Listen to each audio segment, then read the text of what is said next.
নমস্কার বন্ধুরা, রেবতী রান্নাঘরে সবাইকে সুস্বাগতম। আজ আমি আপনাদের জন্য নিয়ে এসেছি কচুর শাক।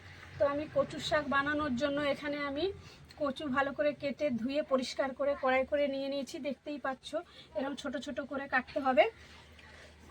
কচুর শাক বানানোর জন্য এখানে আমি একটা তেজপাতা, 4টে শুকনো লঙ্কা আর গোটা জিরে ফোড়নের জন্য নিয়েছি। এখানে 5টা কাঁচা লঙ্কা, আদা বাটা আমি একসঙ্গে বেটে নিয়েছি। 50 গ্রাম ছোলা আমি রাত্রে ভিজিয়ে রেখেছিলাম। এখানে আমি 50 গ্রাম ছোলা নিয়েছি, 150 গ্রাম চিংড়ি মাছ নিয়েছি। তো মশলা আমি কি কি দেব, আমি যখন রান্না করব কচুর শাকটা তখন আমি মশলাগুলো দেখিয়ে দেবো। তো এখন আমি এই কচুর শাকটা ভালো করে ধুয়ে নিয়েছি। কচুর শাকের মধ্যে আমি হাফ চামচ লবণ দিয়ে দিলাম। লবণ আর সামান্য একটু জল দিয়ে আমি কচুর শাকটা সেদ্ধ করে নেব। তো এখানে আমি অল্প করে জল আর লবণ দিয়ে দিলাম, দিয়ে এবার আমি এটা সেদ্ধ করে নেব। নিয়ে তারপরে আমি রান্নাটা করব। যখন আমি রান্নাটা করব কচুর শাক, তখন আমি কি কি মশলা কচুর শাকে দেব সেগুলো আমি পরের ভিডিওতে দেখাবো। তো আমি গ্যাস জ্বালিয়ে দিয়েছি, দিয়ে কড়াই বসিয়ে দিয়েছি। কড়াইটা আমার গরম হয়ে গেছে। তো আমি এখানে সর্ষে তেল দিয়ে দিলাম। তো এই রান্নাটা সর্ষে তেলেই করতে হবে।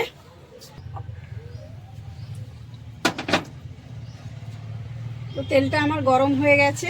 তো আমি এখানে চিংড়ি মাছটা নুন হলুদ দিয়ে মেখে রেখেছিলাম। চিংড়ি মাছটা আমি ভেজে নেব হালকা করে।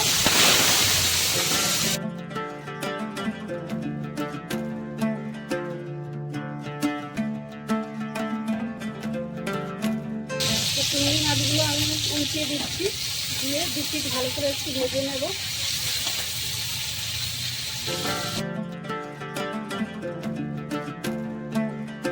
তোমার মাছটা ভাজা হয়ে গেছে, আমি প্লেটে তুলে নিচ্ছি।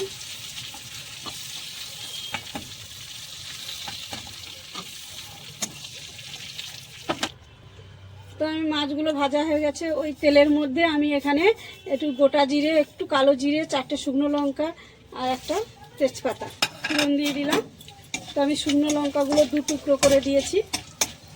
তো আমি ফোড়নগুলো একটু ভেজে নেব।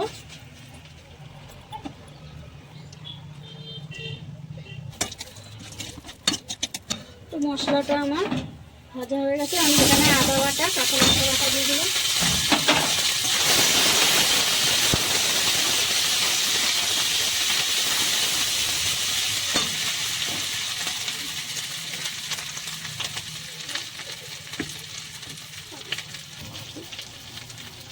তো আমি এখানে সামান্য হলুদ দিলাম, হাফ চামচ জিরের গুঁড়ো, হাফ চামচ ধনের গুঁড়ো দিলাম। দিয়ে মশলাগুলো একটু কষিয়ে নেব। তো আমি অল্প করে একটু জল দিয়ে দিলাম যাতে মশলাটা পুড়ে না যায়।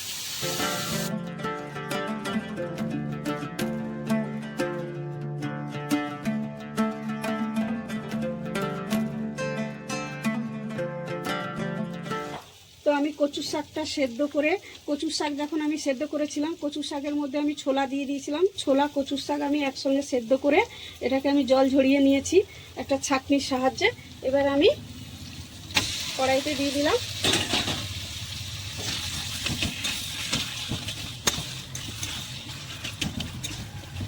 গ্যাসটা একটু বাড়িয়ে দিয়ে এবার আমি কচুর শাকটা ভালো করে মিশিয়ে কষিয়ে শুকনো করে রান্নাটা করে নেব।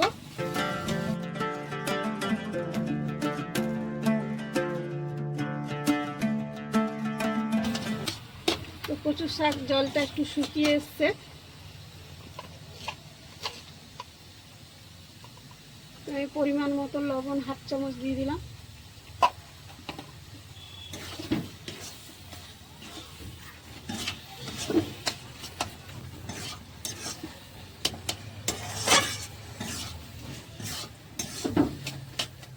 তো এই কচুর শাকটা আমি ছোলা আর চিংড়ি মাছ দিয়ে করছি। তোমরা চাইলে নারকেল দিয়েও করতে পারো।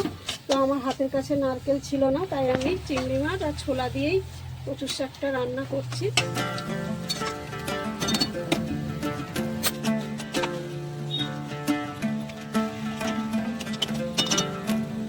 তো গ্যাসটা আমি হাই ফ্লেমে করে দিয়ে কচুর শাকটা ভালো করে নেড়ে নেড়ে রান্নাটা করতে হবে, নাহলে তলায় লেগে যাবে, জলটা পুরো শুকিয়ে যাবে।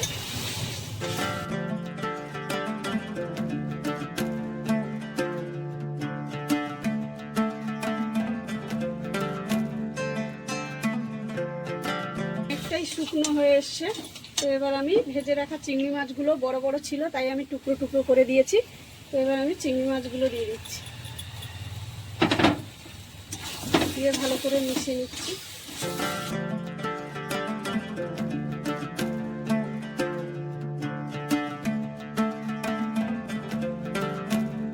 তো বন্ধুরা, তোমাদের বলা হয়নি, কচু শাক যদি তোমরা বাজার থেকে গোটা কিনে এনে যদি ঘরে কাটো তাহলে হাতে সরষের তেল মেখে কচু শাকটা কাটবে, না হলে হাত চুলকাতে পারে। যেহেতু আমি বাজার থেকে কাটিয়ে এনেছি তো সেই কারণে আমি আপনাদের বলে দিলাম। আমার হয়তো অনেক নতুন বন্ধুরা আছো, তারা হয়তো জানো না, তো সেই কারণে আমি বলে দিলাম।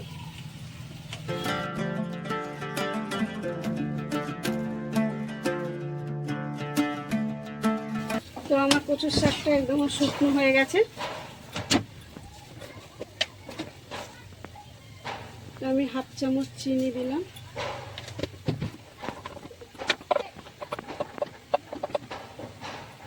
হাফ চামচ গরম মশলা দিলাম,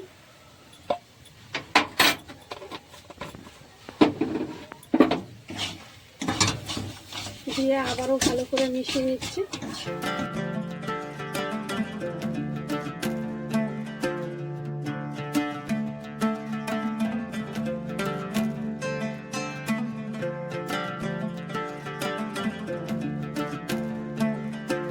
তো কচু শাকটা আমার হয়ে গেছে, সব শেষে আমি হাফ চামচ ঘি দিয়ে দিলাম।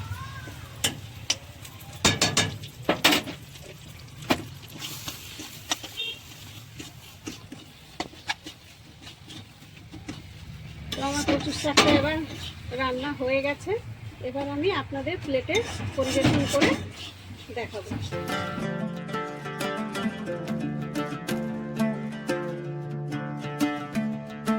তো বন্ধুরা, তোমরা নিশ্চয়ই প্রথম থেকে শেষ পর্যন্ত দেখেছো কচুর শাকটা আমি কিভাবে রান্না করছি। তো আমি এবার আপনাদের প্লেটে তুলে দেখাচ্ছি।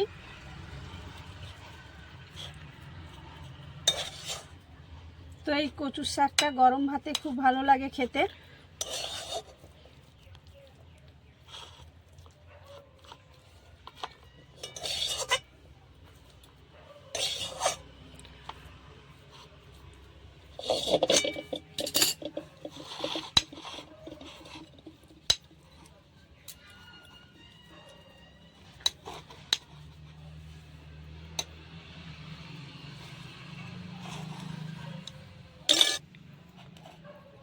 তো বন্ধুরা, আমি কচুর শাকটা প্লেটে তুলে দেখাচ্ছি যে কত সুন্দর দেখতে হয়েছে।